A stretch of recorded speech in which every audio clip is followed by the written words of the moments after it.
What's up? What is up, boys and girls and everything in between? What's going on, man? Good morning, good afternoon, good evening, wherever in the fuck you are, whenever in the fuck you are. I hope you're doing well. It's Monday. It is March 6th, 2023. You're listening to Just My Two Cents. I hope you're doing good. Got a lot to talk about today, boys. I don't know how long of a stream this is going to be. It might be 3 hours. It might be 2 hours. But it definitely won't be any longer than 3 hours. I do have some things to do this a little later this afternoon, so it'll be 3 hours at the most, but it might not even be that long. But there is a lot to talk about during the stream. So I'm not going to take too long to warm up and get right into this, but I'm going to go into the chat. I got some people in there already. Shout out to the 3 people in the building. What's up, Peephead? How are you? How was your weekend? What's up, William? How are you doing? Unity. What's up, Cardone? What up, Real News? Nah, just you. No, it actually wasn't. Actually made millions. So, yeah, maybe it was a rough week for you and you're projecting, sir. Now, what's up, Lobby? How was your fucking weekend? Was it torture having to make an all Brazil parlay and not being able to, having to decide against a Brazilian? Was that tough for you?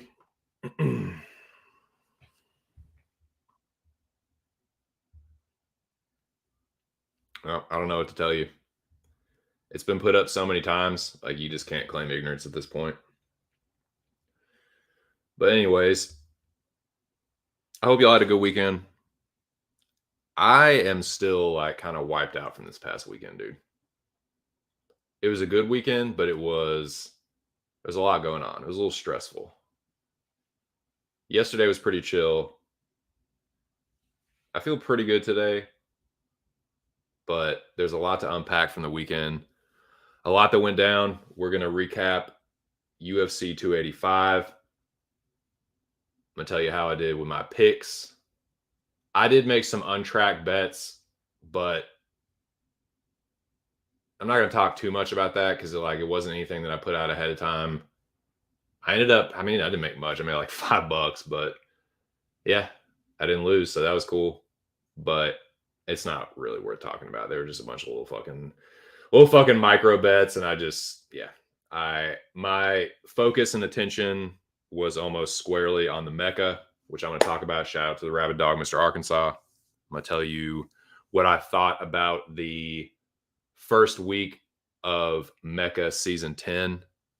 So there will be a week 1 recap. And I don't know if I'm going to get into the preview of UFC Vegas 70.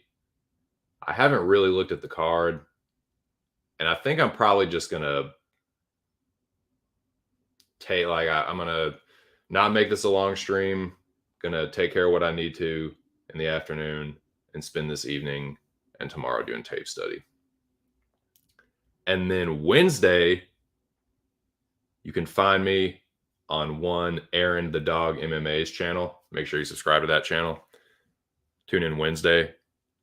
I will have done my tape study and will be ready with my picks, just like this past week.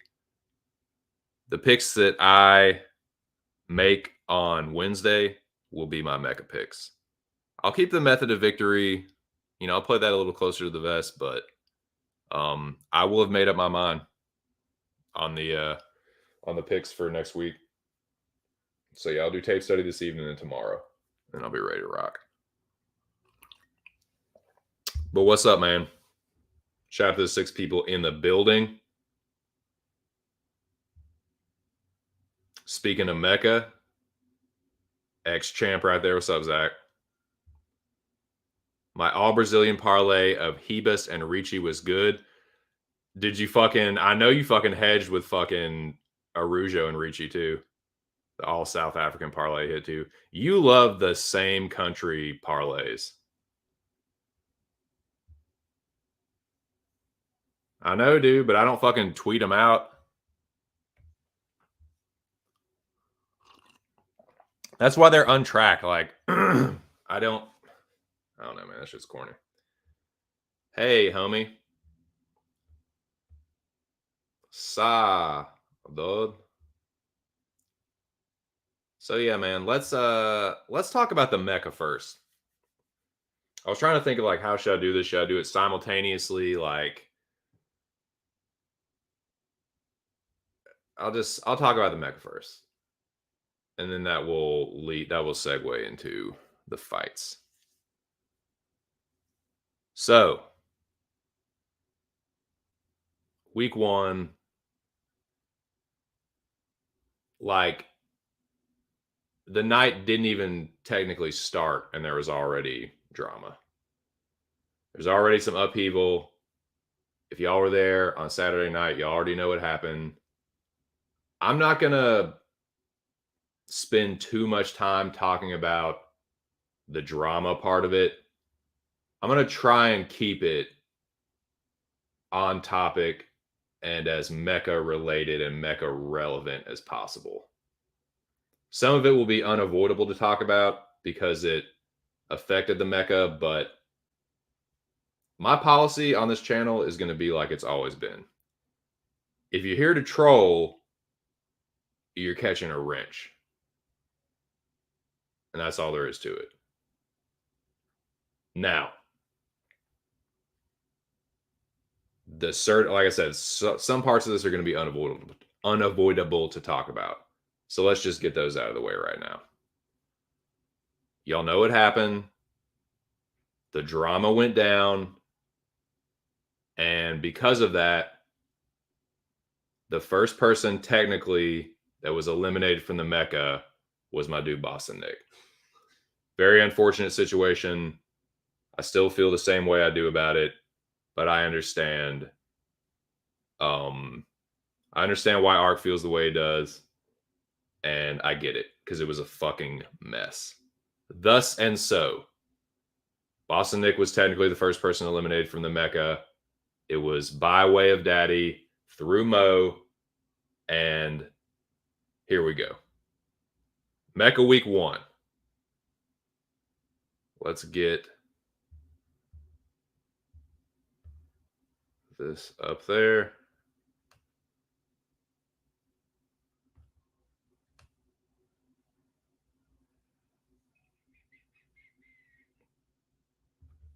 Sorry, I was looking for that banner. There we go. Now, I did kind of skip a step. I got ahead of myself a little bit. Mecca, week 1. Team USA versus Team terrorists.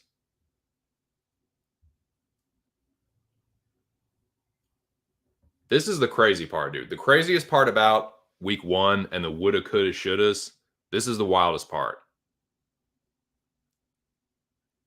If Nick had been in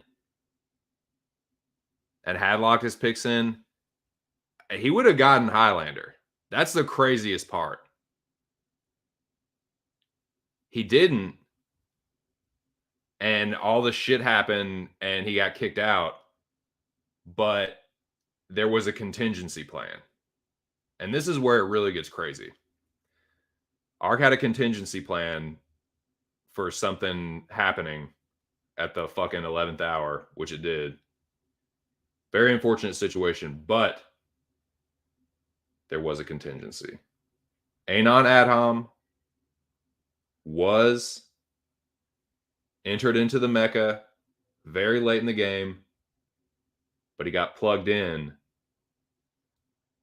and his score forced a fucking tie. Shout out to the 11 people in the building. You can't make that up, dude. Like that's why I think this shit was just chaos theory. Like shit just happened. I don't think it was done intentionally. I just think it just fucking happened. It happened like this. Anon gets in, boom, it's a tie. Now, America gonna do what America does. Good triumphs over evil. America over terrorists.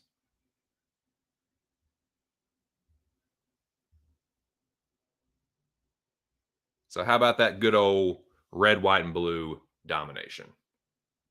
We didn't really dominate. It was really close. But we still fucking won. The tiebreaker was the perfects. We had more. We were a more perfecter. You know? What are you gonna do? What you gonna do, red, white, and blue? How about that shit? Like I alluded to before, and if you were there on Saturday, you already know what happened. Shout out to Rambo. He is week one's Highlander. He is the first Highlander of season 10.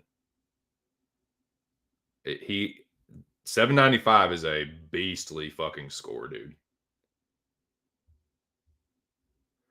So Mo, so technically, like I said before, he got to fire Nick through Ark. So that was technically the first elimination, but then because we triumphed over the tourists, he also got his pick of who to eliminate from the bottom of Team Terrorist. So you have these dirty, dirty foreign terrorists at the bottom, right? In the gulag, in Abu Ghraib. Yeah, these 4 terrorists in Abu Ghraib. And it was between Smiths, Stubborn Mick, Chris, I-Tie Chris, and Big Moise. The Packy Norwegian terrorists. Now, Mo had his pick of that litter. He saved his boy Chris. I mean, I get it. I understand why Mo, if it was my boy, I probably would have saved him too. But it's like, Chris is a Mecca winner, man. This has happened before. Like and this is the part of the game that gets really tricky, is when you have these people on the bottom, the eliminations always get weird. Because, and ultimately just kind of, this is where kind of like personalities come into it, and like different strategies and approaches to the game. There's alliances. People have biases towards certain players. people are employing different strategies. So the Mecca gets really intricate with that kind of stuff. Interesting and intricate. So Mo saves Chris, which leaves Big Moise, Stubborn Mick, and Smith's MMA. The dirty Scottish heroin addict tourist. So it was down to the three of them. I'm trying to think without going back and looking. Yes, so Moise, Chris, Smith, and Stubborn Mick. Chris gets saved. It's between Moise, Stubborn Mick, and Smith.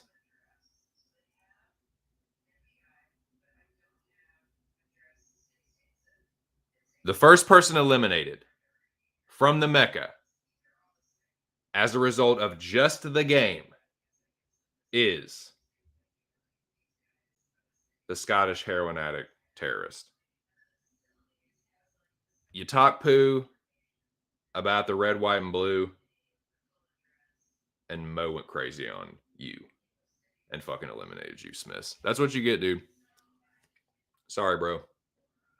You talk about Merca, you get American justice. You get American vengeance. So yeah, Mo takes Smith out, which left this situation. It was down to Moise and Smiths.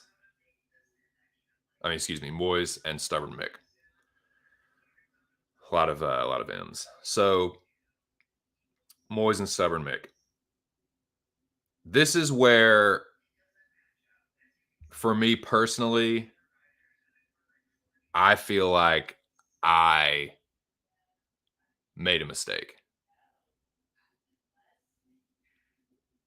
And it's not because I feel like I made the wrong mistake, like in a vacuum, but because of this season, because of the way this season's set up, I kind of screwed up.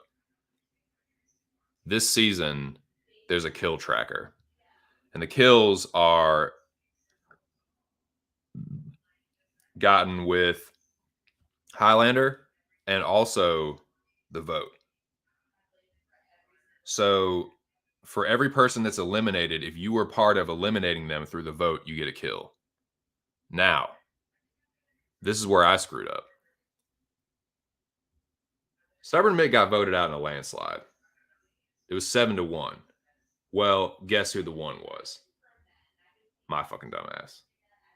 My dumbass is the only one that didn't get the kill point. I voted to eliminate Moise. And it was really simple. In my opinion, Moise is more of a threat this season than Stubborn Mick. It's not because Stubborn Mick's stupid. Like the dude cleans up with the gambling and shit, but he's not as experienced in the Mecca. Moise does have Mecca experience. He is a veteran, and I just kind of feel like, dude, like if people have sat back and thought about it, like, because I feel like it was just a popularity pick. It was just like, okay, people, Moise is more well known. He's more like, everyone loves Moise, right? You can't not. It's Big Moise, dude. He's cool as fuck. He's funny. He's Moise. Everyone loves him. So I feel like that was just like an automatic, oh, Moise over Mick. I just feel like you just left a more dangerous player in the game. So automatically my mind went to that, but maybe it was me being caught up in the drama. I wasn't really sharp about, I was like, because I had a pretty good week and I was like, oh, I'm in the clear, whatever. I was dialing this in like, oh yeah, I think Moise is more dangerous. Boom. Well, it ended up costing me. So basically for me, it was like I just had a high score on the losing team because everyone got a fucking kill point on that team. Even people that were like in the bottom, they still got a kill point. So like technically, even the people that were in the bottom on my team have a leg up on me because I didn't get that. So it's just like, fuck. The Mecca is fucking, you got to be ready, dude. You gotta be on your P's and Q's. I got it. That's just something, I'm not gonna beat myself up about too much about it, but I am gonna take the lesson from it and be like, no, I'm not gonna do that next time. I'm gonna make sure that I'm real because normally I'm on top of that shit. Normally I'm like, you know, politicking behind the scenes and seeing who everybody's voting for. And I just didn't do that this time. I just assumed it would be close or split. And but nah, man, everyone just automatically just Mick's gone. Okay. You know, I think Moyes Poise is more of a threat to y'all, but whatever. But joke's on me because I didn't get the kill point. So fuck. That's the Mecca though, man. Sup, boy? What up, boy? Sup? What are y'all doing, man? Let me catch up here. Let me got a bunch of messages. Pubehead beating beating the Bigfoot drum, the Bigfoot war drum. You were cold as ice. What's a mecha sound? I know it, dude. You almost can't avoid it, man. Just the nature of the mecha. Fighter fell out 8 on 7 in short notice, scored big. It was crazy, dude. He forced the fucking tie. Yep. I mean, that's the fucking mecha mantra, dude. I know, dude. You ain't got no excuse really because you ain't playing. I know you get inspired by the fucking life on the road, dude. Come on, Frog, man. You know it is. I reckon so, dude. Trying to bullshit my way through this. I mean, it is a big ass score, dude. He got it. Mo's a Highlander. It was rigged. Moyes, I tried to get you out of there, dude. I recognized you as a threat, and no one else was feeling it. Nick says, sorry, I didn't press the save button. It happens, Nikki. I hope you're doing well, though, man. I hope you had a good weekend, all things considered. I know Saturday night was kind of shitty, but yeah, shit happens. It happens. Lou saying, what up? More Cardone with the conspiracy theories. Noah says the script leaked. Yambagu. So yeah, that was hectic. I tried to take him out, dude. It didn't fucking work. And now I mean, dude, I've never fucking really kept my votes a secret. Lou said I hit my yam bags this week with the Simon fight, so the gimmick can continue. Nice, dude. I feel like you would have forced the gimmick to continue regardless, but I like that. I like that you're standing firm on that. The board of carousel will audit your how fucking dare you, sir? Yeah, dude. The yam bags is picking up steam. Simon automatic yam bag bet and draw bet, dude. Yeah, I'm gonna talk about that fight here in a minute, but good lord, there were some fucking dude. The UFC 285 was the night of the shattered testicle. It was the fucking night of the fucking kick/knee in the dads. Okay, Lou says leading candidate this week is Martinez Saeed. Keep that in mind. Put a pin in that one, boys. First UFC fighter with consecutive point deductions. God, that fight was a mess.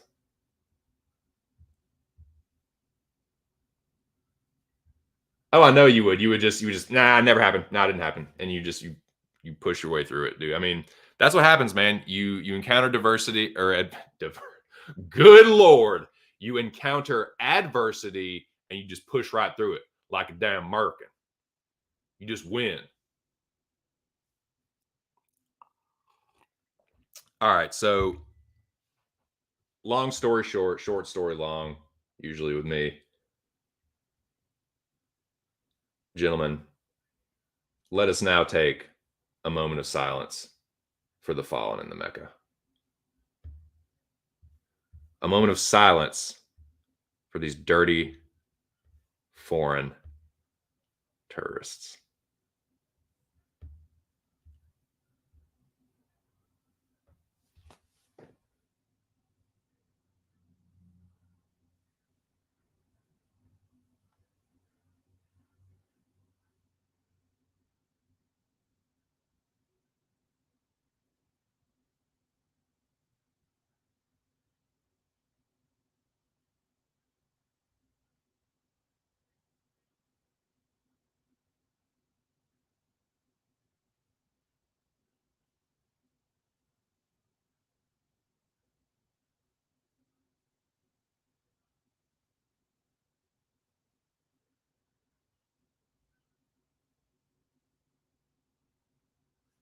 What's up, General?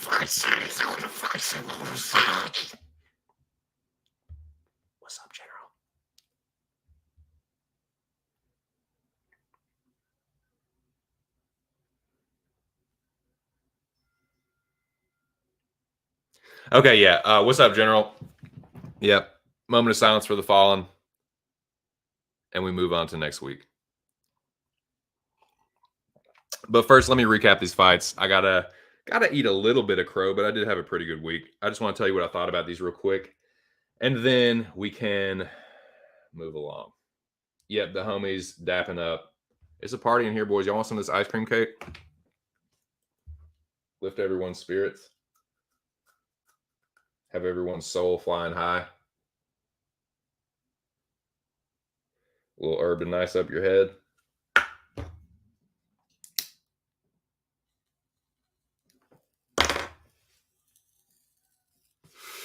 All right. Let's talk about these fucking fights, dude. UFC 285 was pretty crazy. So, and I will circle back around to the Mecca, but yeah, man, shout out to the Rabbit Dog.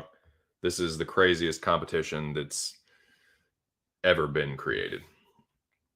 And just this past week is just another example of how wild it is. So, let's talk about the fight card that Mecca Week 1 was centered around. UFC 285. Well, I don't know. What y'all think about the pay-per-view? Well, I mean, not the pay-per-view, the fight card as a whole, in totality.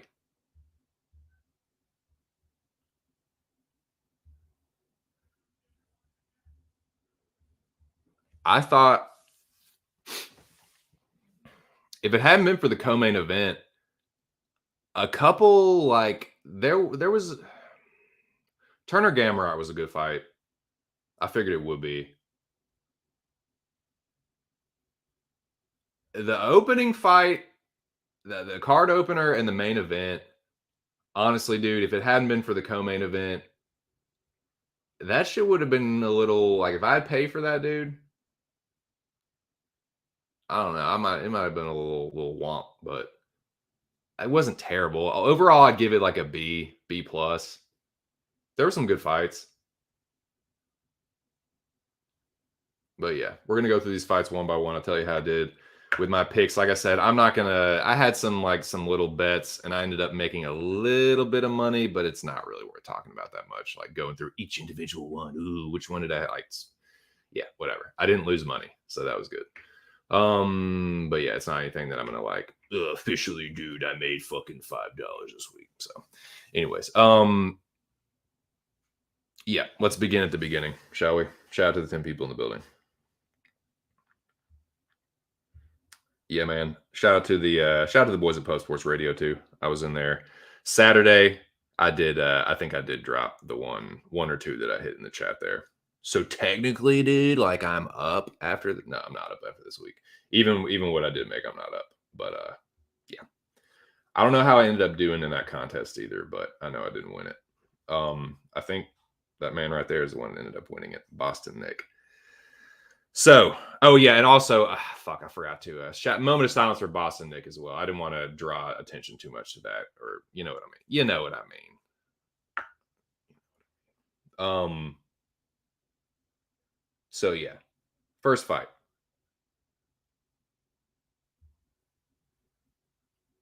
I kind of had a feeling it would go down like this. And man, I'm not trying to call anybody out because I don't remember exactly who said it, but there were some people talking about Loic striking. I heard more than one person say it, that Loic striking wasn't that good. Like, he almost fucking knocked Ribovic out a couple times. Like, I mean, he got dropped himself pretty badly and almost knocked out. Like, that was a pretty good fight to open everything off, to open the card off. But I mean, I said this Wednesday on Aaron's show. Shout out to Aaron the dog. I forgot to put that banner up too.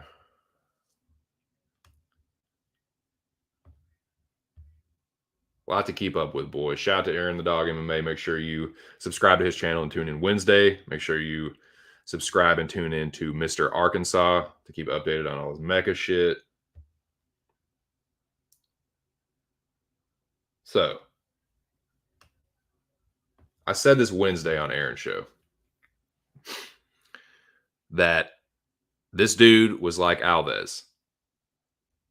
His takedown defense is shit, and all he does is Kimura trap. All he does is spam Kimura. It wasn't going to work. It didn't fucking work. I thought Loic pretty clearly won. Thought he pretty clearly won the first and third rounds. Rubovic had some moments in the third round, but overall, like Loic did more damage. He got the grappling off. I don't know. I thought it was pretty clear. But yeah. Yeah, Loic got it done. Dude, if he had a full camp, I think he might have got the finish, dude.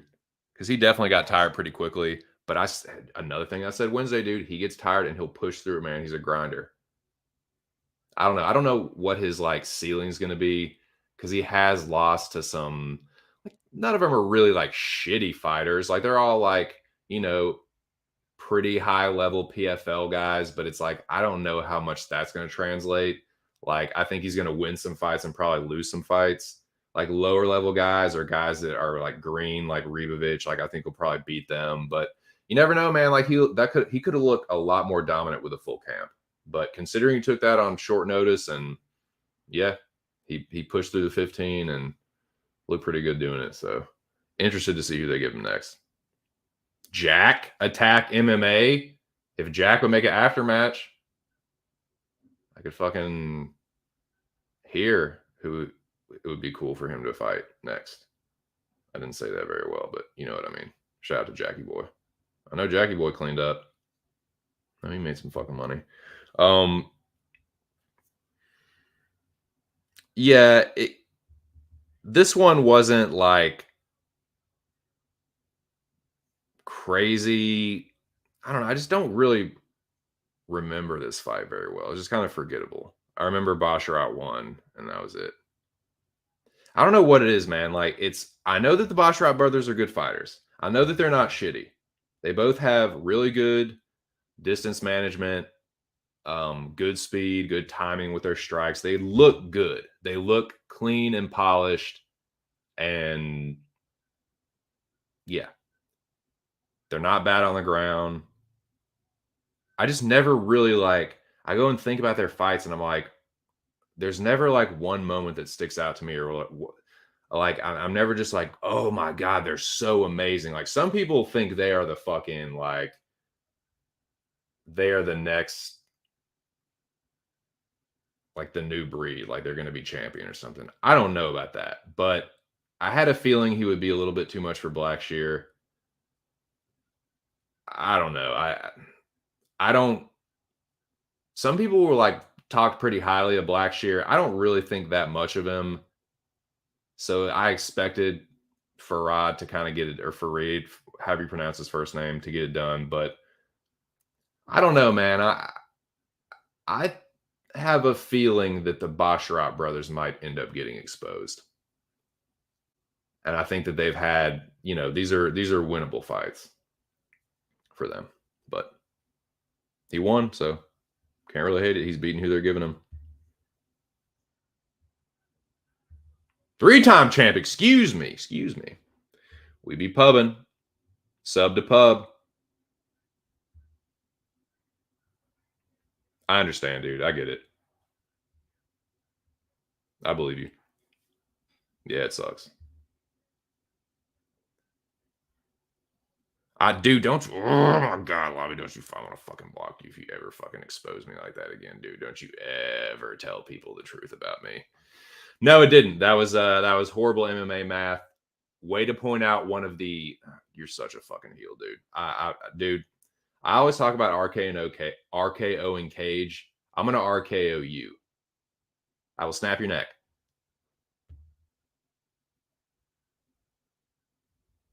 Are you pissing me off too much to live right now on this channel? Are you doing that? Yes.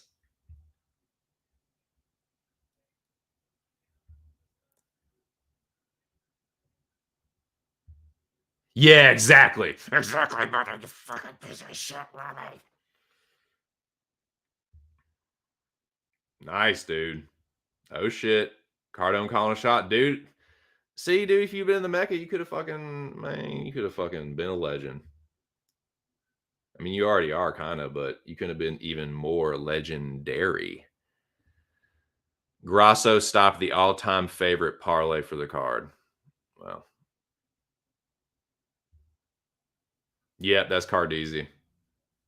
I thought I unblocked your other fucking account like after we squashed the beef,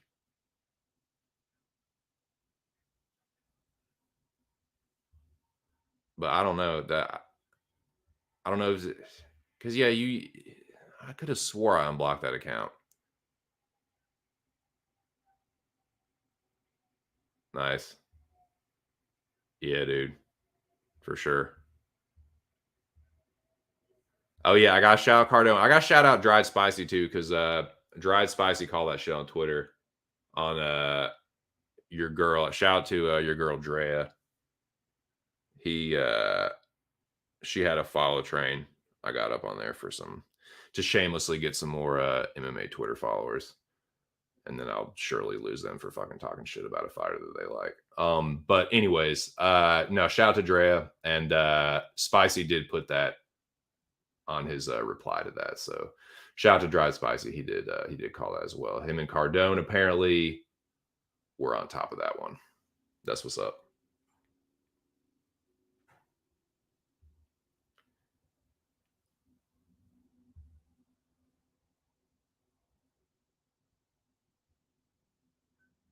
Is he a hype job because his brother is good? Yes. Whatever you say, the opposite is true. I'm gonna do you like you do me. You fucking smart mouth. Lobby. Nah, man. Apparently, Lobby hit his fucking same country parlays. Can't hate on that. Can't hate on this either, dude. Tabby the Tater. Arm bars, Jessica Penne. Made Jessica Penne look like the 40-year-old, middle-aged, shriveled crone that she is now. She's Jessica Penne, like her number, like the number of her record sucks, but like she usually loses to pretty good fighters. I don't think Tabitha Ricci is like a terrible loss. I don't know how like high Ricci's ceiling is, but I don't know, man. She seems pretty good. Like she seems to be improving, and dude, her fucking that judo flip was nice, man. I can't remember the Japanese name for that shit because it's I have not taken judo since I'm in seventh grade. But yeah, it was a nice fucking hip toss, sick armbar. I'm trying to think of how many times has Penne been sub. Look that up real quick.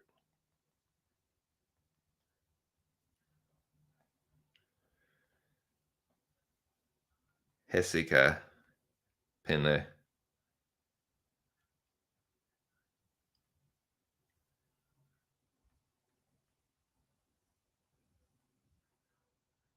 Yeah, it's only the second time she's been sub.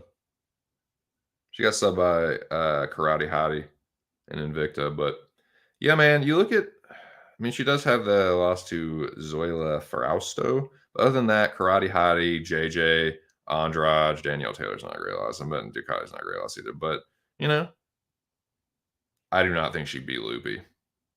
But she has a win over Carolina, split over Marcos. You know, it's not like her wins really aren't that good, Angela Magana. But nah, man.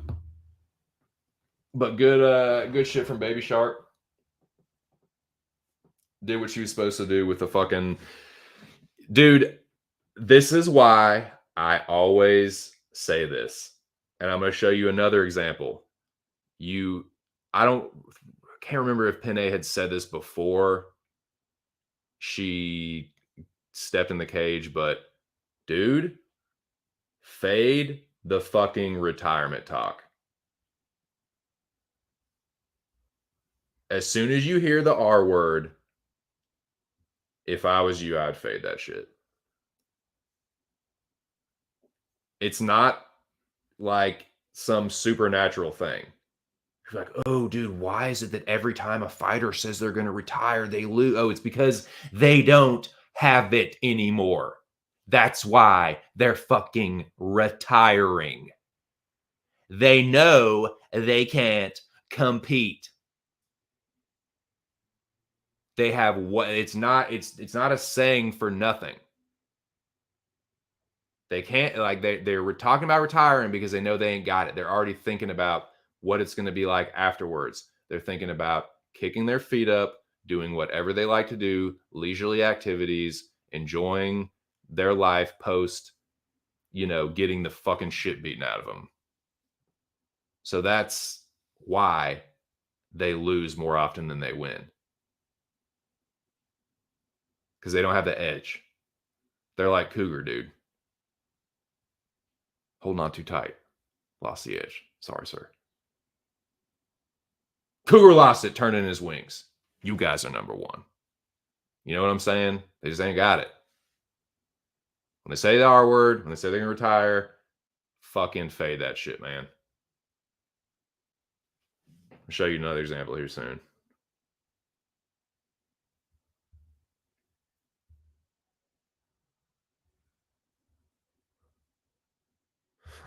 God.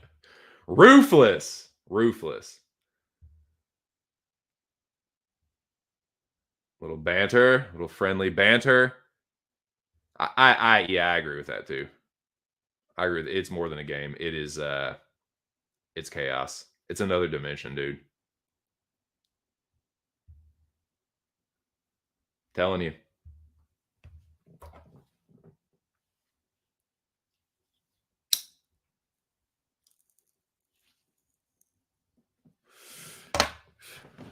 It's like a virus. Seeps into the brain.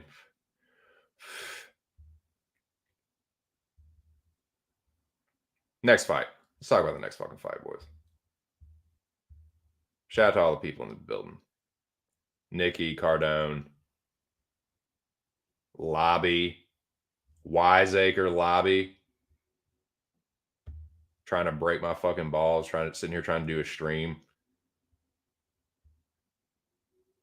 Constantly trying to fucking antagonize me. But, that's Lobby for you. Never change. Fucking wise ass. All right. So, semen season, boys. Get fucking jizzed on. Clownaboy. Clownaboy missing weight. Head case. Can't get right. What is it like? What are people waiting to see from this dude? Now, I will concede that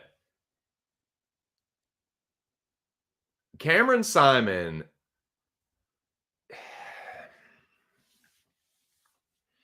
he's either a dirty fighter or he's a fucking young idiot. It might be a little bit of both.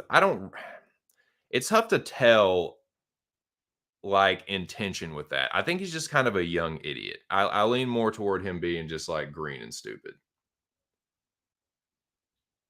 And that's something strategically he's got to switch up. Because I do agree. I thought the commentary was really fucking bad last night. But what I did agree with, one thing they were saying is like, I don't think he was trying to kick. Like he was stupid because he kept doing this like high inside leg kick. It's like lower that motherfucker down. Because what he would do is he would go to kick Mana's Clownaboy's upper thigh.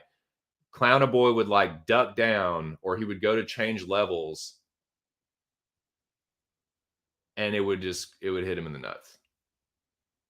Like every time he went to kick, like when the two times he hit him in the nuts with the kicks, he would like, as soon as he like went to kick, Mana like duck down to change. Like I couldn't tell if he was changing levels to like fake a takedown or like go to the body, or I don't know what the fuck he was doing, just reacting to it, but it was weird.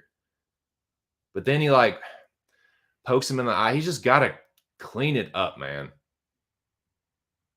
He's just a messy fighter. Maybe he's dirty.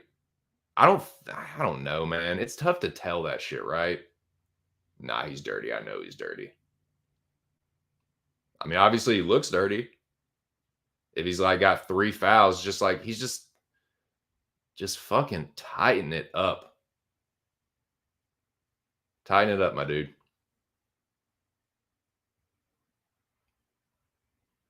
He's 23, 22, 23. He's wet behind the ears. He's a little shit turd. He's very talented, though. He's definitely a good fighter.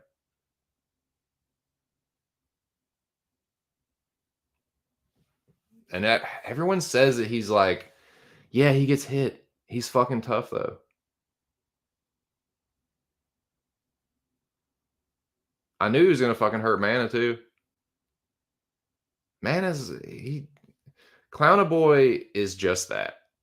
He needs to be in another organization. I don't think he's a UFC level fighter, to be perfectly honest with you.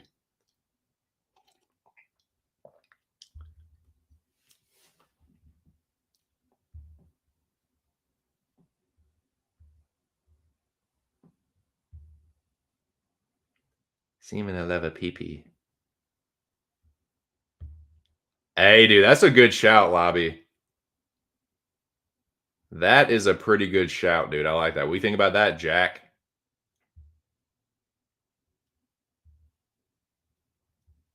I mean, what I said too, I want to make a fucking. I'm gonna call it the fucking. I'm gonna change like one letter. The aftermath. I'm just gonna call it the aftermath. God, dude. So one of my, this was like my my untracked parlay that hit. I had you can I put the fucking bet slip. I got the bet slip on my phone, bro. If you don't believe me, nah. My little 3-leg parlay that hit was Farad Basharat by points or TKO, which is like minus 210. I had the Cameron Simon money line, and then I had Ian Gary by TKO. I was fucking sweating because there was like 38 seconds on the clock when Gary knocked him out. Like, Song Kanan fought a good fight. But Gary, man, they are really pushing that shit, dude. They really want him to be the next McGregor. Dude, shout out to Aaron the Dog, man. He did think Song was live. Song almost got him out of there, dude. If Song was a little bit better of a fighter, he would have fucking finished Gary, man. He face planted him with that left hook, dude. Gary's gonna get it. He's gonna get it really badly. What I think they'll probably do with him though is the shit like Song, because Song, like honestly, I think Gabe Green is a better fighter than Song Kanan. I think Gabe Green would fuck Song Kanan up. In fact, that wouldn't be a bad fight to make. But Gary is gonna get it. He's gonna get it really badly. They've been match. I would say they've been matching him up favorably, but it's like that's what I'm saying. Like Song almost seemed like a step in the other direction for him competition wise. I don't know, man. Song doesn't really have a good chin. I kind of thought Gary should have gotten him out of there a little quicker. And definitely, I mean, Song does hit hard. I'm not gonna, the dude definitely isn't pillow fisted. He fucking cracks, but man, Gary's gonna get knocked out. In that division, nah, that kind of chin, you're gonna fucking get it, man. Because those dudes are still fast at welterweight, and they got a little bit of power too, more power than lightweights, and still pretty nimble. He's gonna get fucked up.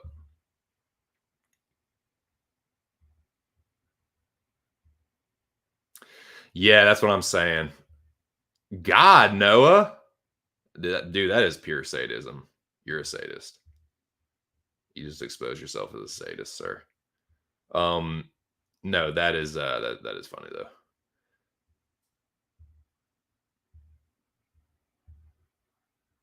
What's up though, Noah? How's your Monday going? Mine is not too bad. Mine is not too bad. This has been a lively little stream. Shout out to everyone that's come through. Shout out to everyone that's been supporting me recently across various platforms.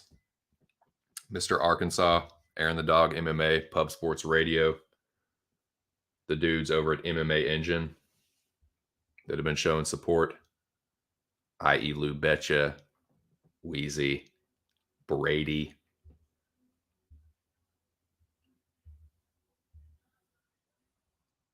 Gary versus Shaft Cat. um, man, I'm kind of kicking myself for this one, boys. I said this earlier this week. My original knee jerk pick was Amanda Hebus. Now, I did switch a pick and was successful, so I'm not going to beat myself up too bad. But I'm like, oh, I knew there was going to be one because I did it with a couple fights. I switched on a couple fights. I was wrong. I was wrong on one. I was right on the other. And there were a couple that I really wanted to switch and I didn't, but they ended up working out. The two that I really, really wanted to switch, I held my ground and ended up working. So, boys, trust your first instincts. If I had completely gone with my first instinct, I would have been 3-1 with those picks. Instead, I was 2-2. Wait, no. Well, no, I still would have been 3-1. So never mind. Just don't listen to me. Do but don't. You know what I'm saying?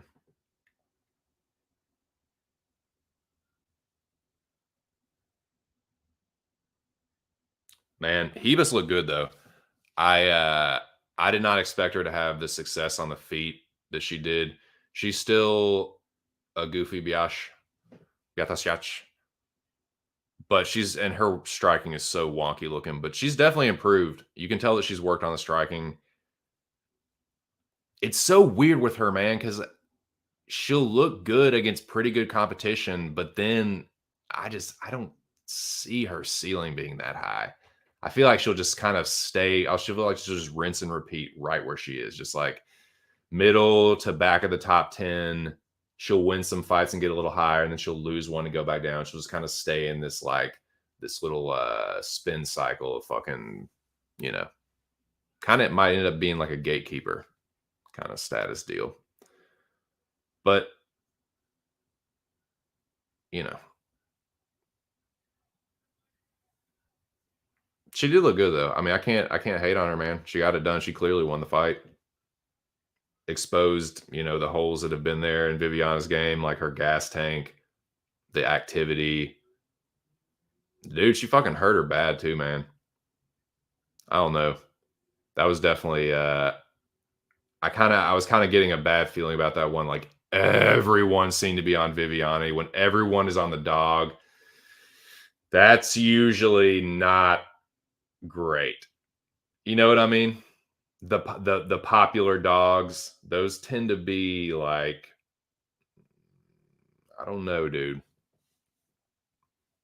When it seems almost too good to be true, when the underdog seems almost too good to be true, sometimes it is.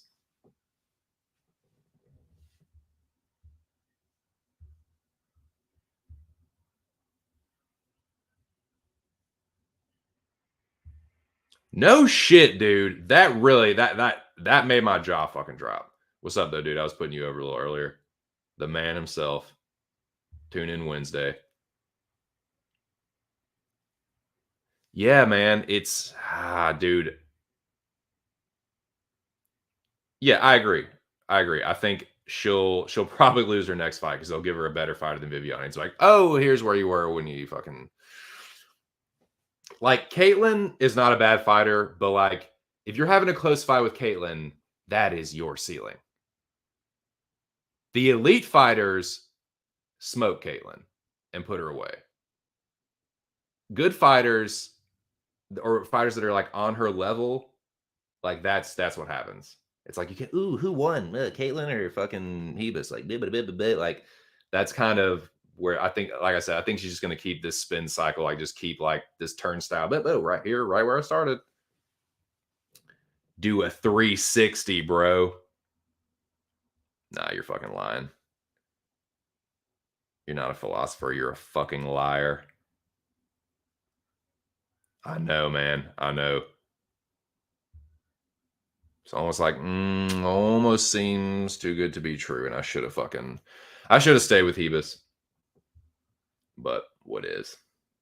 What ifs? If I had stuck with Jones, I would have lost two. So I'd still have been 3-1 with those. Anyways, moving right along.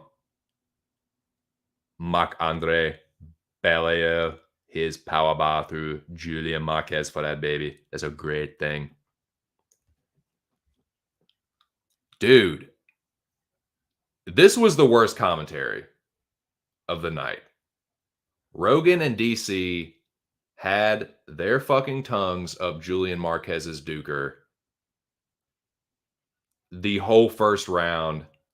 And even when the tide was turning, they were still like talking about how impressed they were by Marquez's performance. Rogan is shit in the booth anymore. I'm sorry. I've always like felt that Rogan's best medium was like talking about fights on the podcast. Like I feel like that's his realm. I feel like the commentary game has kind of passed him by. And he's always been a shitty comedian. But yeah, that was really fucking bad, man. It's like most of Marquez's strikes, his punches are getting blocked. Barrio is still having success in the first round. And then when Barrio is starting to have success towards the very end of the round, when the tide's starting to turn, they're talking about DC, like Rogan giving DC deer jerky. It's like, this is so fucking corny, dude. I like DC's commentary when he's talking about wrestling. I actually don't mind him when he's with Bisbing. I cannot stand DC when he's with Rogan. Rogan is shit in the booth. I'm sorry.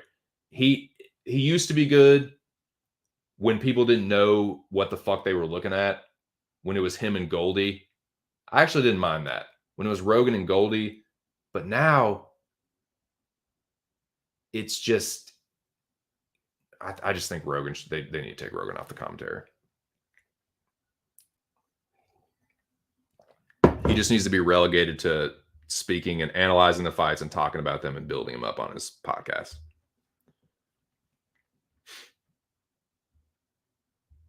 Says Dumas fight week. Marx's price was a gift, says the dog. Flash Canadian for this.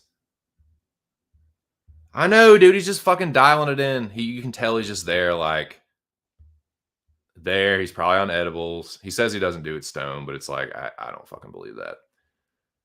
Oh, and also, while we're on the fucking subject, fire that dude. What in the fuck were you waiting to see? Marquez had literally given up. He was turned away, shelled up for like almost a minute and a half. What's the threshold that needs to be crossed? Like him just collapsing in a heap? Smith is terrible, man. Like, you better believe Barrio would have kept doing that until the bell. He took like, some of those strikes weren't getting through. Some of those were hitting his forearm, but that's the point. Those punches that aren't getting through, they're still like scaring him to the point where he's like, I can't take anymore. I'm done. Even the commentary that I was just shitting on, even DC was like, it's over. It's over. It's over. DC said it like 4 times. It's already over, Joe. It's over. Like, yeah. Listen to DC. Even Anik is like, Mark Smith is giving Marquez every benefit of every doubt. It's like, God damn, no shit is he ever, man. Like, what are you waiting like I said, you're just waiting for Marquez to like collapse. And then he did. He stopped it, and Marquez just drops, just like a fucking like a building that just got demolished. God damn, dude, unfucking real. Psh. Psh.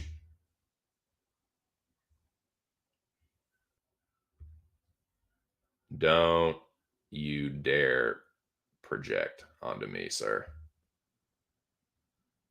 Yeah, nothing intelligent about it. None whatsoever. Yep. Mark Smith, you fucking degenerate.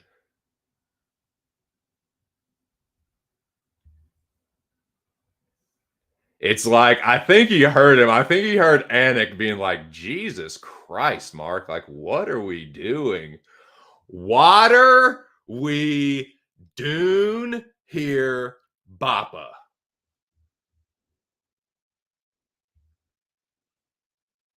I know, fucking tourist. Well, tis the season. Tis the season for tourists to be brought to American justice by French Canadians. So anyways, um moving on.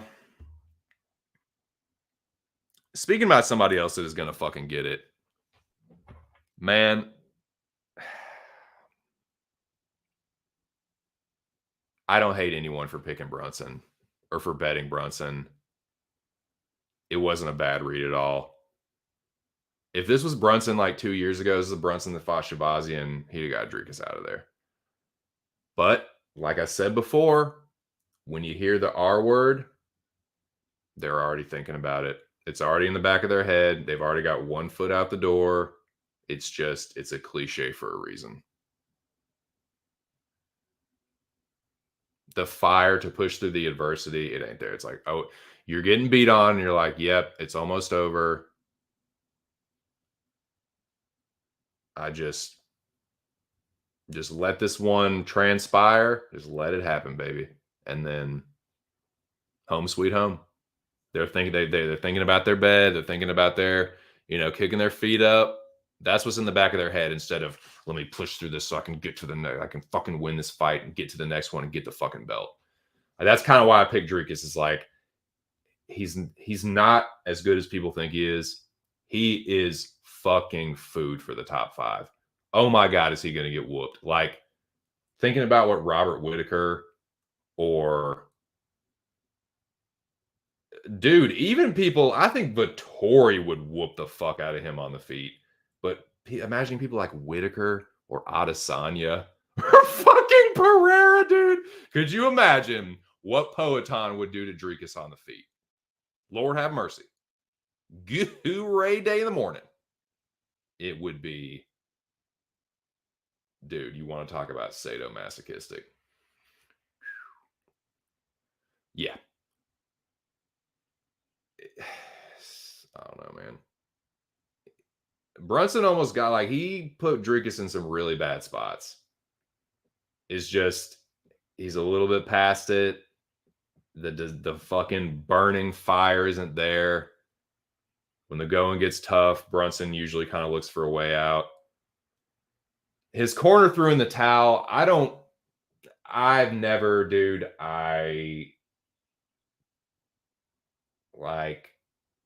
I'm a pretty big boxing head. I don't hate the corner thrown in the towel at all. I think they need to do it more often. I think he probably would have ended up getting knocked out in the third. I think it was probably the right thing to do. Like that could have ended up being like another, like a bad Brunson unconscious knockout. I don't think there was really any reason for it. Like the last few shots that Dricus hit him with were pretty fucking brutal. So I don't hate. Like I'm a little bit more. I err a little bit more on the side of when you think your man's done, live to fight another day. But again, I do consider myself a little bit of a boxing head, so I'm a little bit more like, oh god, don't let this be another fucking Dadashev or fucking Patrick Day, R.I.P. Like I don't want to see it.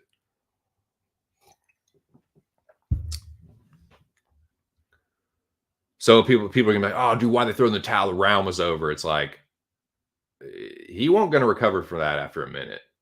Like he was about to go out there and get just sparked out. I don't know, man. He is, dude. He is such a fucking butt sniffer. I know, man. I feel like there was one I should have gotten to, but I feel you, dude. It wasn't a bad read at all. It was a pretty good read. Like if that had been Brunson that started this winning streak, he would have beat him. He did, man. Someone, dude, Drekus is going to fucking get it. I'm telling you, I think there's a few people that would knock Drekus out. Look at who has already almost put Drekus away. Fucking Maluko had him in trouble, dude. Trevin Giles had him looking crazy. He made Brad Tavares look like a fucking top 15 fighter again. What's that, baby? That's not what you do. That's not what you do. I don't know, man. I just think he's gonna fucking get destroyed, and it's probably dude. I hope that Maine. I want to, dude. I hope that means they're gonna get a fucking good price. Hope we can get a good price, Fade Drekus. Hope they make him the favorite against one of these fucking killers.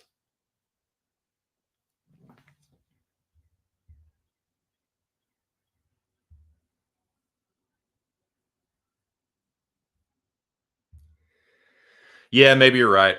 Maybe you're right, Lobby. Maybe you're fucking right. But I gotta piss, boys. I gotta shake it to wee wee after pee pee. But I'll be back in a second, and then we will talk about the prelim headliner and then the rest of the card, and then I'll probably just get the fuck out of here. But no, we'll circle back around. I'll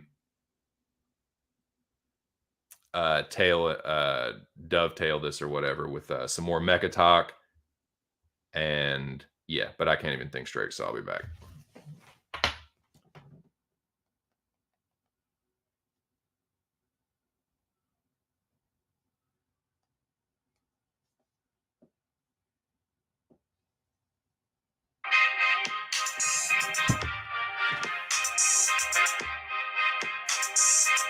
Shout out Rush.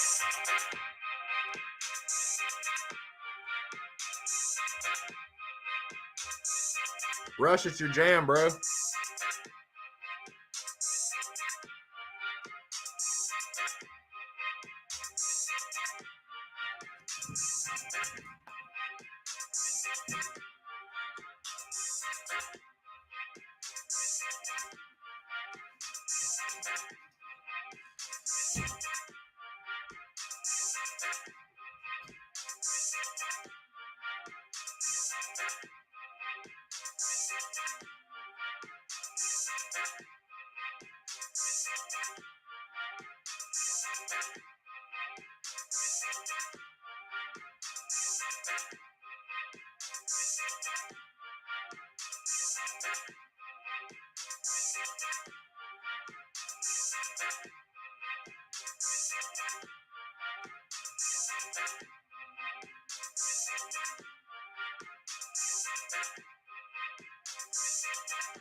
Sup, Busters?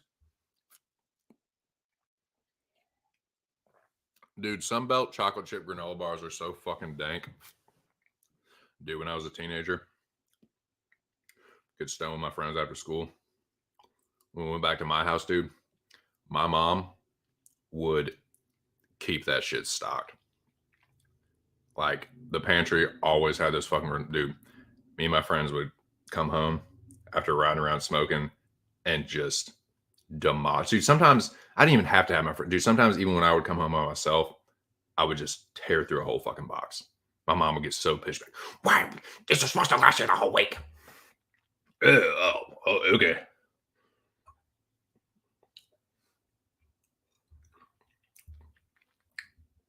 was hungry, Mom. Like,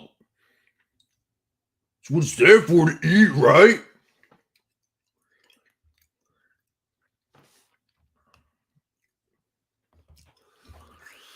Shout out to my fake sponsor. I think SunMed grew this ice cream cake. I'm pretty sure it's SunMed. If it's not, I don't fucking care. They're a fake sponsor anyway. I think fucking suck my weenus, dude.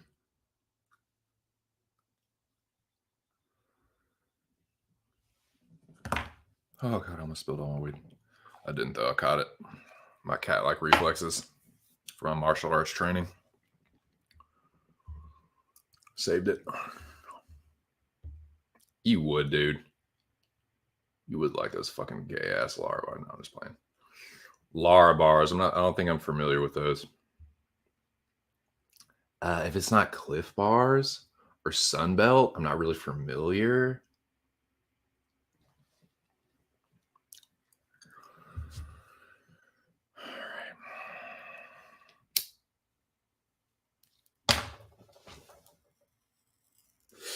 All right, let's get back to the recap. I'm gonna smoke a little bit more weed, but let's get back to the recap.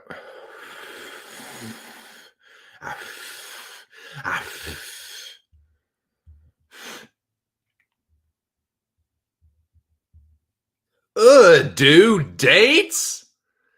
Who eats dates, dude? Are you that fucking dude from Indiana Jones and the Raiders of the Lost Ark? What the fuck, dude? You gonna eat some poison dates, Lobby? Go eat a fucking poison date, dude. Bad dates. Go eat some bad dates. You disgust me. No, I'm just kidding. Don't leave. I need my live viewer numbers up. Please don't leave.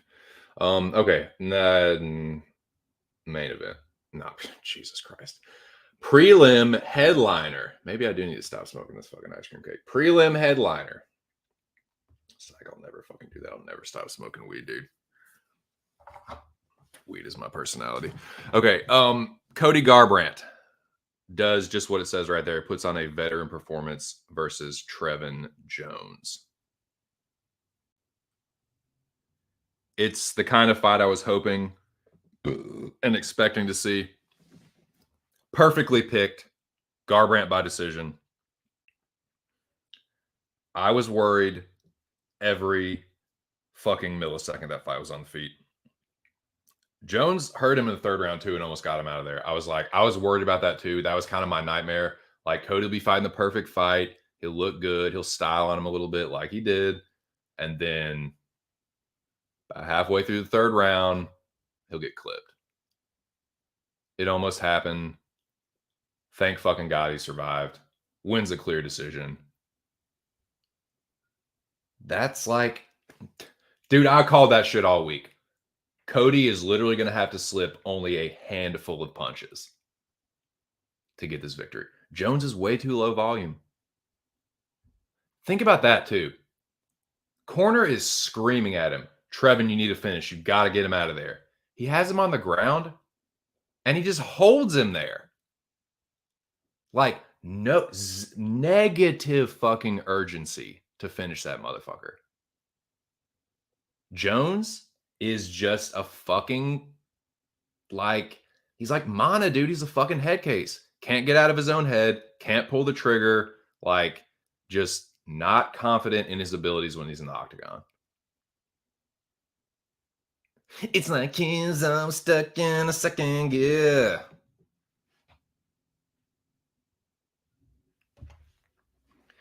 PFL will be there for you. And when the sun starts to fall, Bellator will be there for you. Cause you're there for Scott Coker too. Cody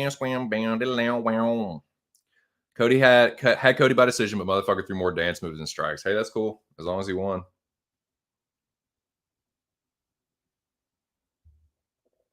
Yeah, just automatic.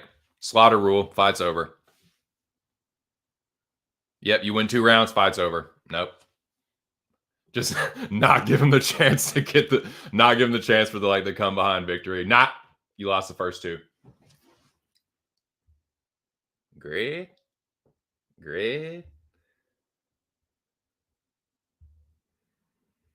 All right. What are we talking about here, boys?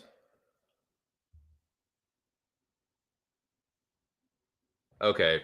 Now let me say something real quick.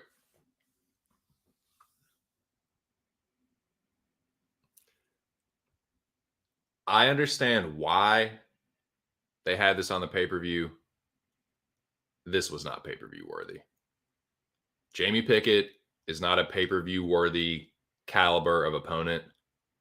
This was pure marketing. This was strategic. We're going to put Bo Nickel behind this paywall. Tough fucking noogies. That's really what that was. Like, everyone had Nickel by first round submission, just about. Some people try to get cute and be like, oh, late TKO. Like, no. This was always going to be an early grappling dominance. It doesn't what can you take from this though? I feel the exact same way about Bo Nickel that I felt before. A lot of potential, beast wrestler, strong grappler. Beating Jamie Pickett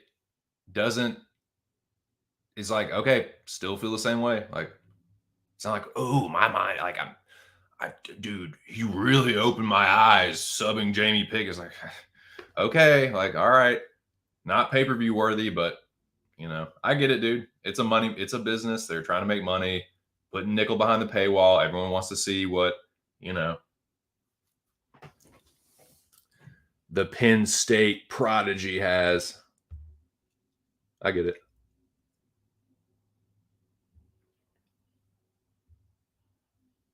Yeah, I nailed it. Perfect. Just a perfect pick. No big deal. No, I hit this one, and speaking of perfect picks, dude, it helped. I feel like I definitely pulled my weight this week in the Mecca.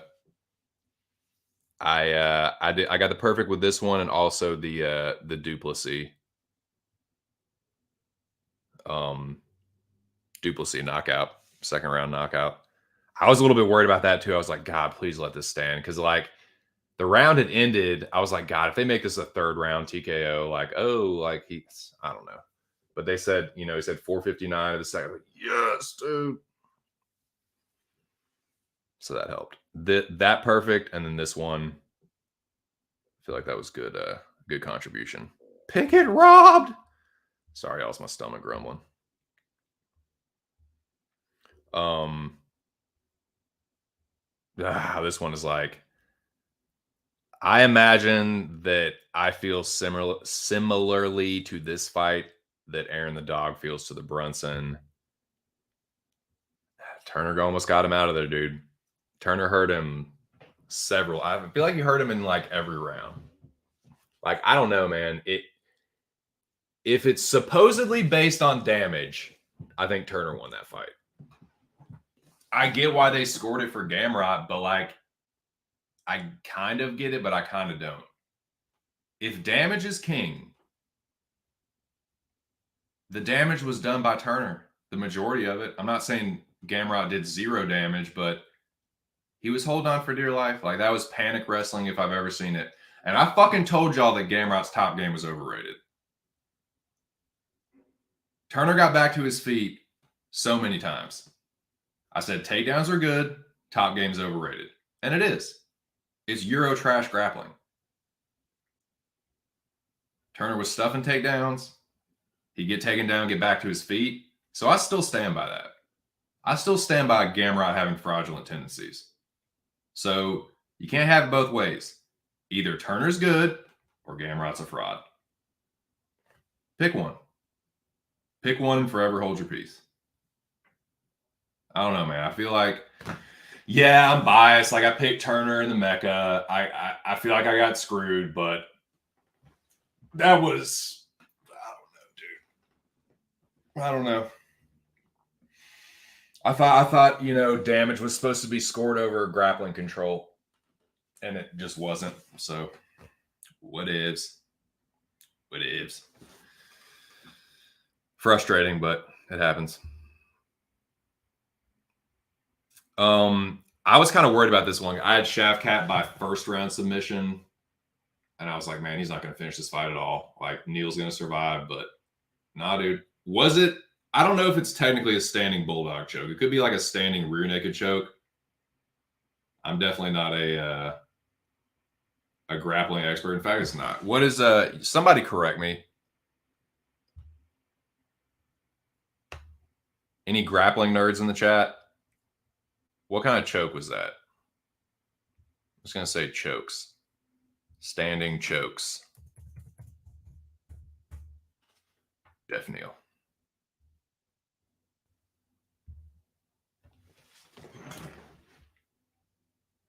Standing rear naked chokes him.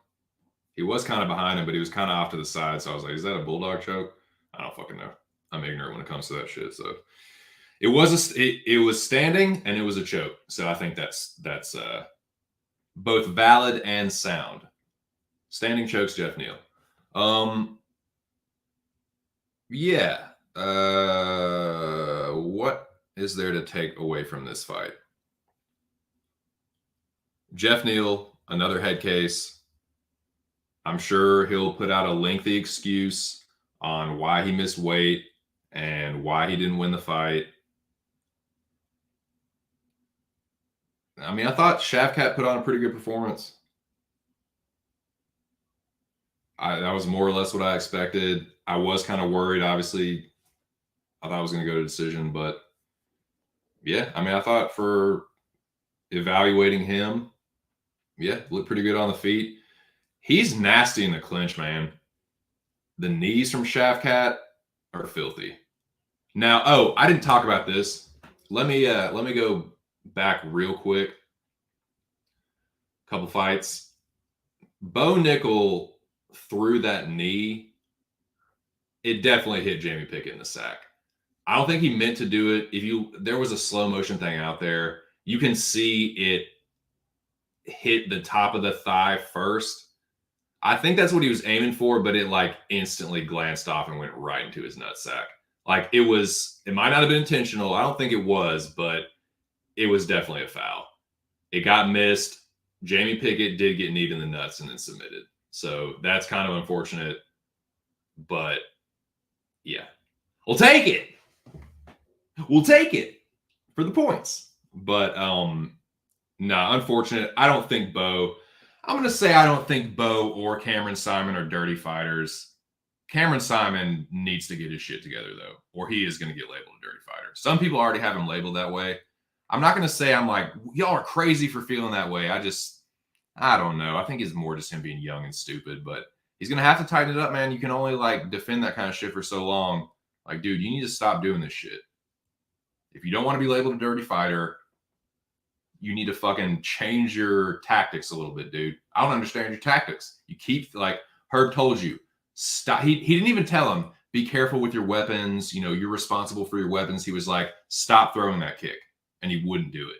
So he needs to work on that because unfortunately for him, he's a southpaw. And if he's fighting orthodox fighters, it's going to be open stance. And that's going to be Yambagu. Shambagu. Our day. So yeah, Cameron Simon fights against orthodox fighters is like Yambag Central for one Louis Betu. But yeah, I just wanted to say that real quick about Bo Nickel. Now back to this fight.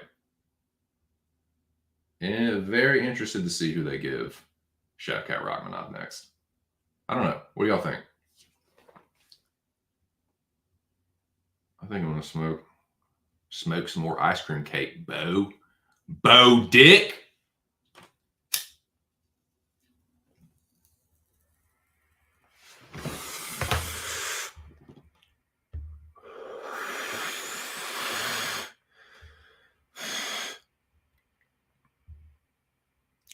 Chin rod decision. I told you that motherfucker's chin was fraudulent too. I told y'all he was a chinny ass bitch. Motherfucker got dropped like 2 or 3 times. I don't even know if they counted that shit, dude. Gamrot is fraudulent. I think he's fraudulent. I think Turner's good, but dude, Gamrot is a fraud. He's never going to be champion. His chin won't let him. Oh my God, would he get destroyed by Islam Makhachev? Oh my God, would he ever? He is not going to be able to take the power either from these dudes like Poirier and Gaethje. Even Chandler, dude. I think Chandler would fucking starch him. Gamrot cannot take a fucking heavy punch. There, I fucking said it. Almost everyone that he's fought in the UFC has dropped him, with the exception of fucking Stevens and CDF. Because Stevens got subbed instantly because he's a fucking submission magnet. And CDF he's another fraud, dude. Another overhyped fraud. That's Gamrot too. I don't think Gamrot won that fight. Even if you think he did, the people that were mugging off Jalen Turner this week was disgusting. Or even someone said he wasn't a good striker. It's like, okay, well, if he's not a good striker, then Gamrot is really a fucking fraud, dude. I don't know, man.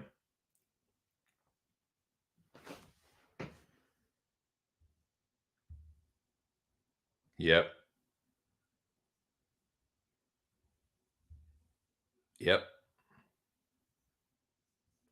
He knows what he knows if he wasn't able to panic wrestle. That's what he was doing. He was panic wrestling. He get dropped, panic wrestle. Get dropped again, panic wrestle. Get dropped again, panic wrestle. Get hurt again, panic wrestle. He got hurt like 4 or 5 times in that fight. So don't ever say that damage matters because it doesn't.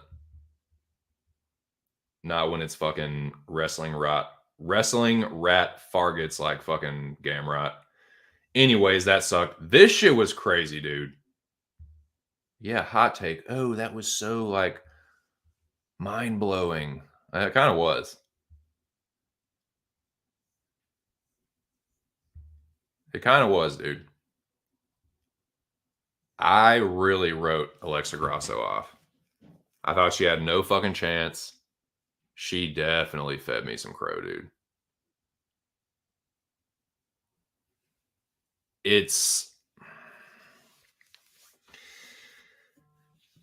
She wasn't winning the fight. Let's get one thing out of the way right now. She was losing the fight. Valentina was winning at that point. But Alexa had been more competitive than I thought she would be, especially on the feet. But She was down. She was down around. Valentina had won. I think I'd given Alexa the first round. Valentina won the second and third. But she. This is why I always say this, dude. This is why I always say this. My spinning back kick isn't bad, and I'm not a fighter, but I would never throw that shit in a fight unless your opponent is backed up against the fence and they're hurt and they've got their guard up. The spinning back kick is a good move, but it is a fucking risky move.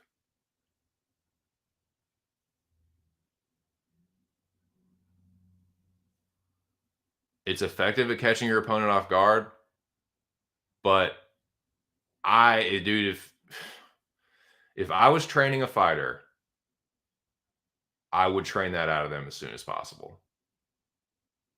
Not the absence of the spinning back kick, but dude, you do not throw the spinning back kick unless your guy's hurt.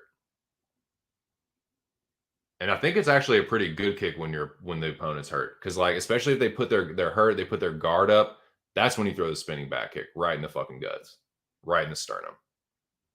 But like to throw it like that in the open, yeah, she's just gonna see it coming. That's a kick you have to throw extremely fast. You have to commit 100% to it, and you can't telegraph it. That is a very easily telegraphed kick. You got to get your head around quick. You got to throw it fast as fuck, and you can't fucking telegraph it. She telegraphed that kick. Grasso easily got around to the back. And did she ever put the fucking squeeze on her, dude? Look at this shit. Look at this shit. This is insane, man. She had such a fucking tight squeeze. She was literally about to squeeze the blood out of the top of Valentina's head. Look how much blood pressure there is on the top of Valentina's head. Look at those veins in her fucking lower forehead and her temple. And then look at how white her fucking neck is, dude. That shit is not, that is some pressure, dude. That is a fucking squeeze. She was going to go out. I mean, God, look at that, dude.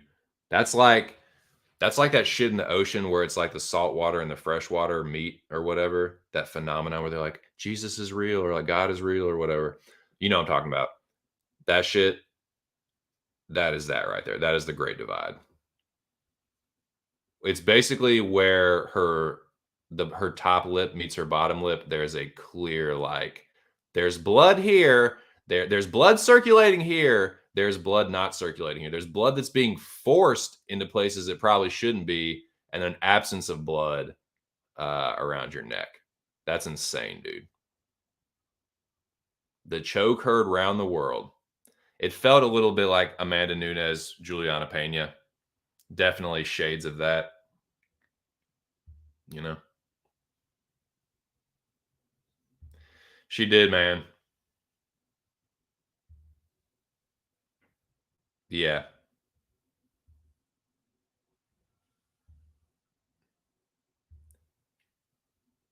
I mean, I can't push back too much. It was just like, why would you fucking do that, man? It is. The spinning back kick is a finishing move.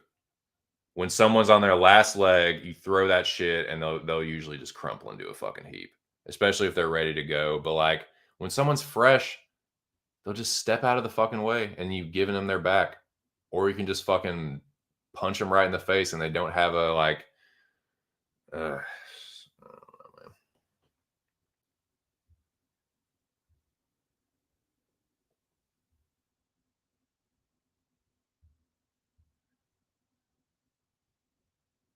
like Valentina has good kicks, but she has a good spinning back kick, but she threw it at the worst time, man. And she telegraphed it. It's like, oh well. That was gnarly though. That was really fucking crazy.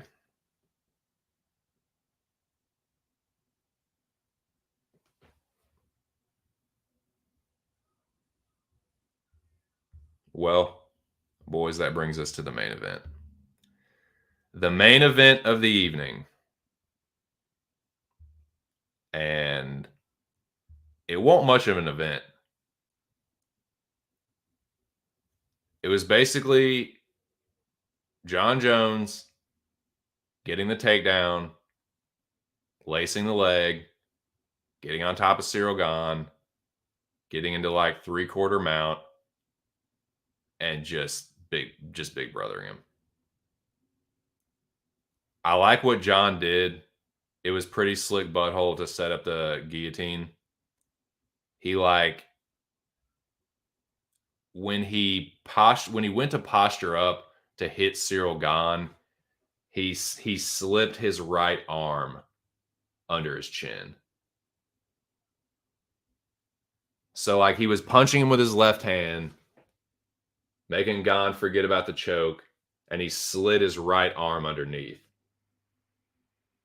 So when he stopped punching him and he grabbed the guillotine, it was already under his chin.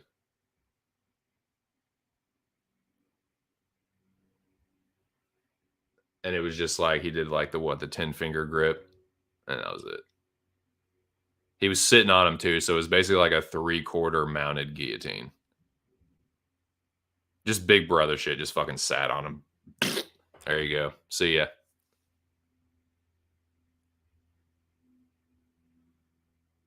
I mean, sorry if you paid for that, but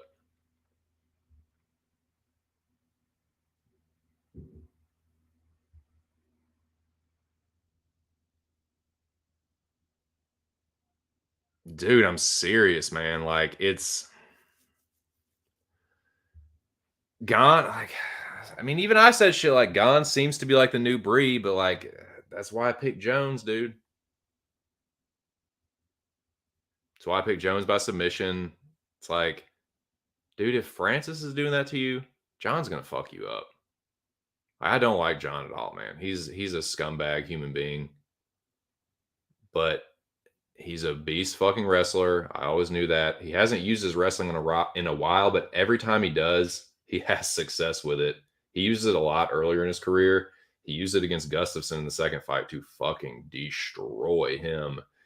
And it's kind of like he did the same thing with Gane. He's like, "Oh, you're pretty good on the feet. Whoop, let me just take you down real quick." Smash his face, smash his face. Whoosh. He tried to get the guillotine at first, didn't have it. Then when he let go of it and sat up and was punching him, he slid that right arm underneath. So that was pretty slick butthole. And then he fucking take this.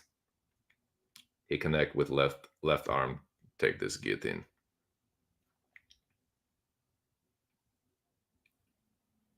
So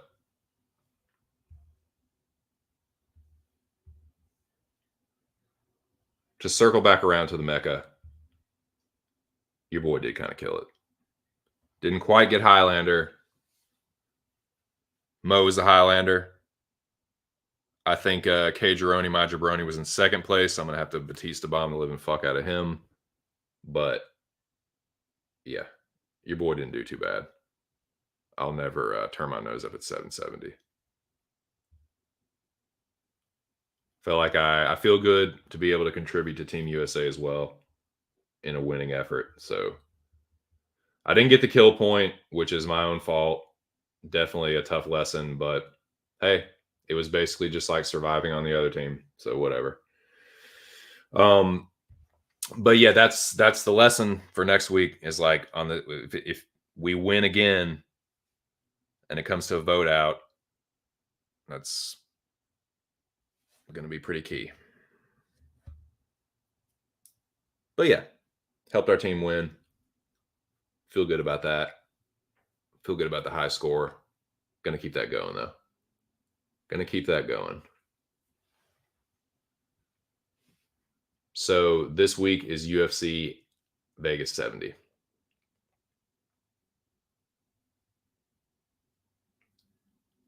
I am not going to preview that card. I'm going to start wrapping things up. I want to make this a 2-hour stream. So yeah, I want to kind of tie things off, and then I'll be back Friday. Wednesday, make sure you guys subscribe to Aaron the Dog MMA and tune in on Wednesday because I will be guest appearing on that channel and that UFC breakdown show with Aaron and Lou Betcha.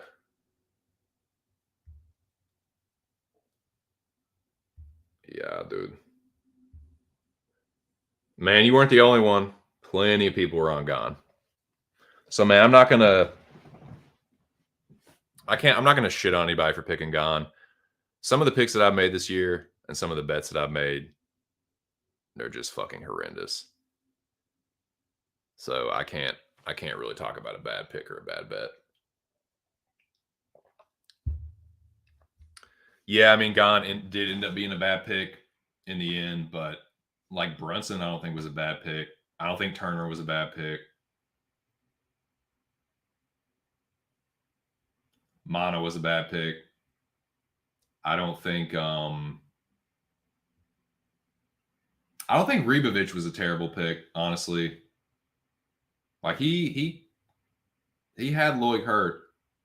So I don't think that was a terrible read, but it just is what it is.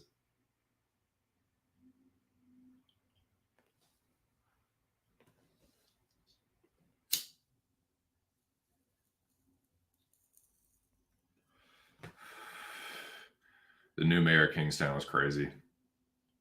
You definitely have to suspend disbelief in that show, but I'm into it for sure.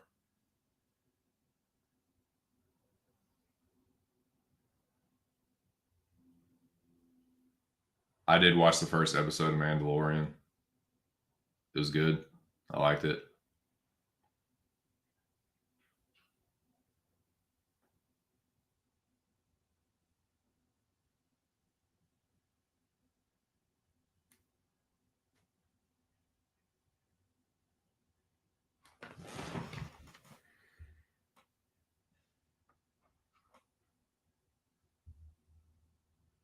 You will be judged.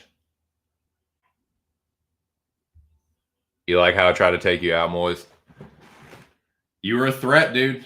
Everyone else is like, Moise is we'll just leave Moise in the game. That's what everyone else but me was like, Moise is weak. Moise is weak. So everyone on Team USA besides me thought you were weak. I knew what a threat you were and that you had to be taken out. So sorry, dude.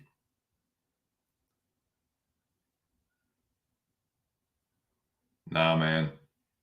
Moise survives, dude. That won't even close, man. That vote was not even close. So I'll have to tighten that shit up for next week, assuming we win.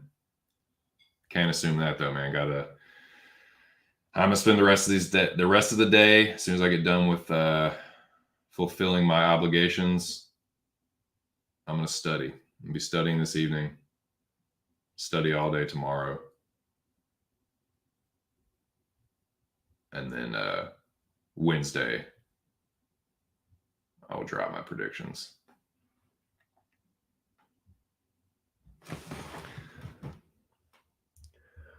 1-2 Moise is coming for you. 3-4 better lock your door. 5-6 crucifix. 7-8 gonna stay up late. 9-10 never sleep again. Oh, bars, dude. I know Moise is gonna fucking kill me now. I was gonna kill you anyway, Moise, and you should be trying to kill me. So, I mean, the mission's still the same. Then nothing changes. Nothing is going to change. Yep. The Nightmare on Elm Street rhyme. The mission is still very simple. Murica, Turris, good, evil.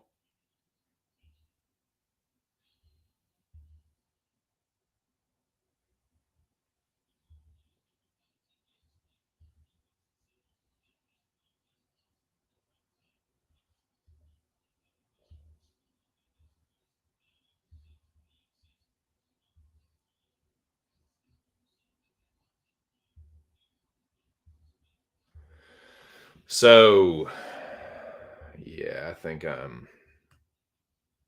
I think I'm just about done with this one.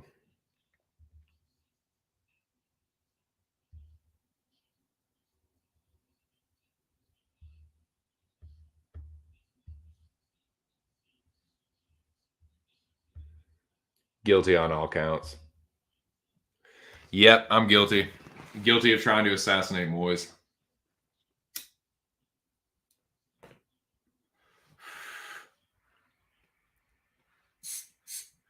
And if I get the chance to do it again, I will. But I'm going to be smarter. I'm going to be smarter next time.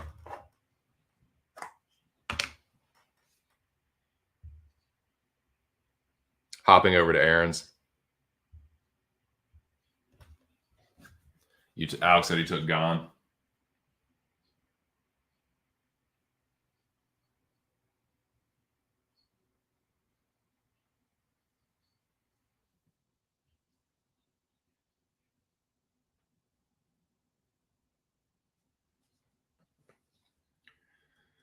Hey, I picked I didn't get every pick right. I should have fucking stuck to my guns with Hebus, but it happens.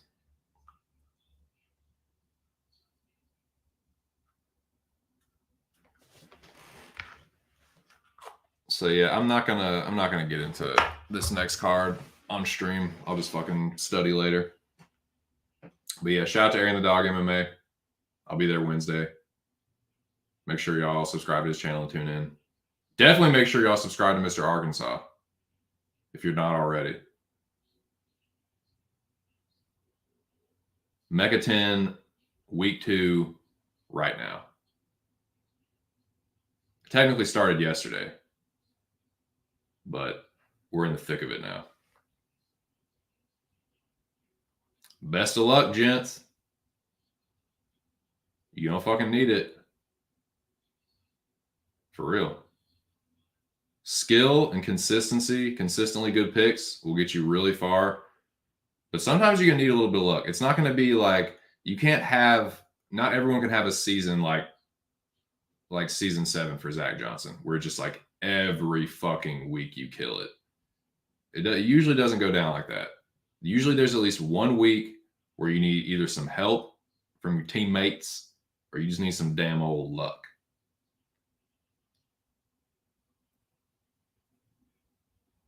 So best of luck to you. Best of luck to all you dirty foreign tourists and to my teammates on Team USA.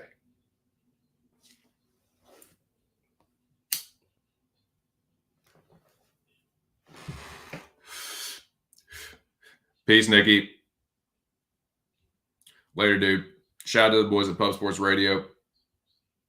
I'll be there next Saturday as well during the fights, talking shit. Hopefully hitting some bets. I think I am going to bet this week a little bit. But appreciate you stopping through, Nikki. Have a good week, dude. I'll be back Friday.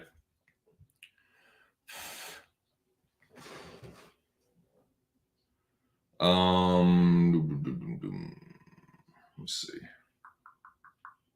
I think I covered everything I wanted to talk about. Talked about Mecca.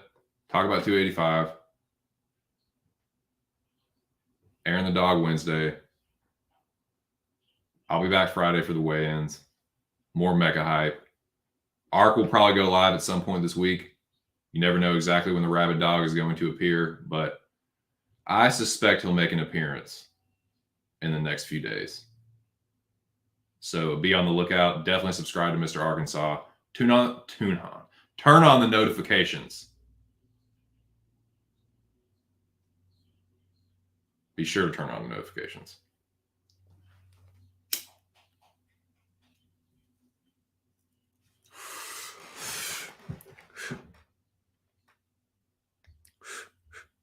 Yep. Yes, indeed. Yes, indeed.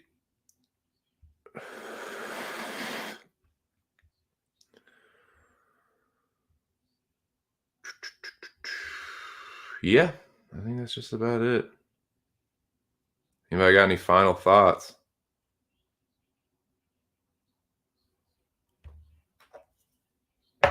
Caught up on all my TV shows.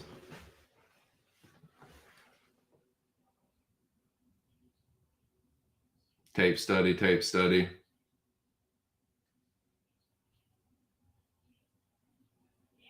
Yeah, I think that's what is in my immediate, well, not my immediate future. I gotta do some shit first. Got some chores, got some responsibilities, got some things in the works, boys. Things in the works for your old bud. So yeah, man. Hope you all have a good week. Best of luck with all your tape study and stuff. I'm gonna turn the music on here in a second. This fucking ice cream cake has got me fucking sat back in the fucking lazy boy, dude. Shit's got me faded.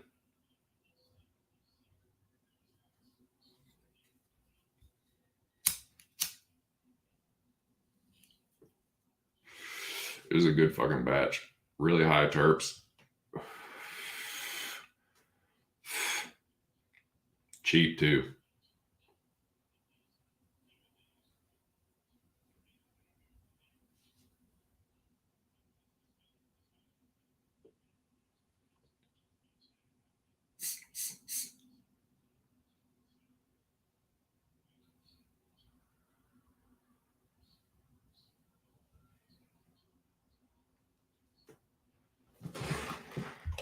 Well,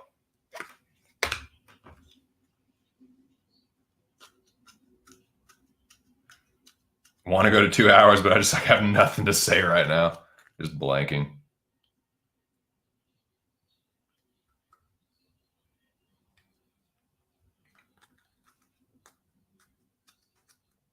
Lobby, say something smart.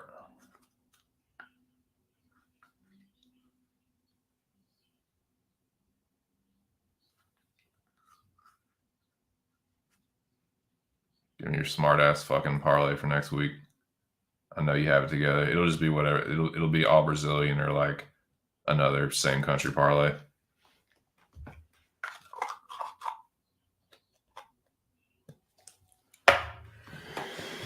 All right.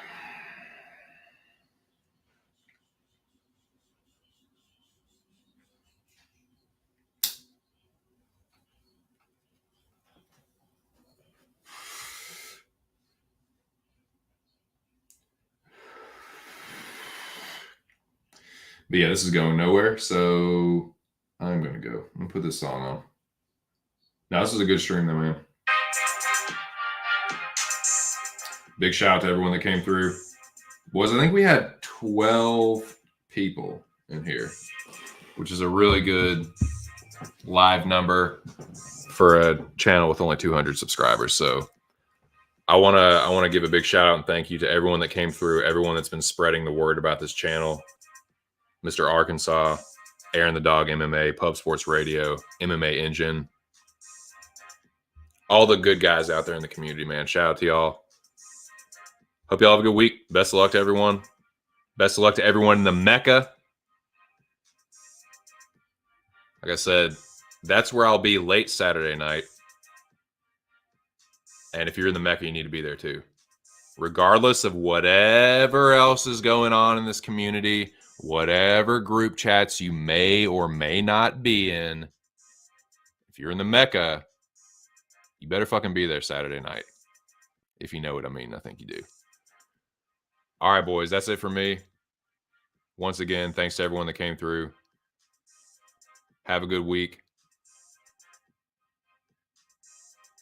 Shout out and salute to the fallen in the Mecca. Go to Team USA. Down go the terrorists. Let's make that happen again in week 2. Have a good week. This has been just my 2 cents, and I'll catch you boys on the next one. Peace.